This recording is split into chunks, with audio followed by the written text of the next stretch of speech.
ரஜினிகாந்த் மற்றும் கமல்ஹாசன் அரசியலுக்கு வந்தால் நிச்சயமாக வரவேற்பேன் என்று நடிகர் பார்த்திபன் கூறியுள்ளார். உதயநிதி ஸ்டாலின் நடிப்பில் வெளியாக இருக்கும் பொதுவாக எம்மனசு தங்கம் படத்தின் செய்தியாளர் சந்திப்பு மதுரையில் நடைபெற்றது. அப்போது பேசிய உதயநிதி ஸ்டாலின், வருகிற வெள்ளிக்கிழமை படம் வெளியாகிறது என்றும் படத்தை வெளியிடுவதில் எந்த பிரச்சனையும் இல்லை என்றும் கூறினார்.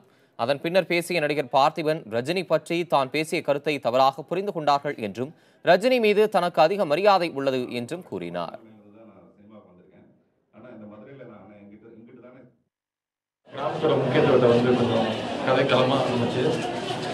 கொஞ்சம் ஜனத்தமாக நல்ல ஒரு காமெடி, லவ், ஆக்ஷன் எல்லாமே இருக்குது படத்தில். குடும்பத்தோடு பார்க்குற மாதிரி அமைஞ்சிருக்கு. அதுக்கு அந்த கதையாசிரியர், கதை வசனம் இயக்கம் பண்ண தளபதி பிரபுவுக்கு நன்றி.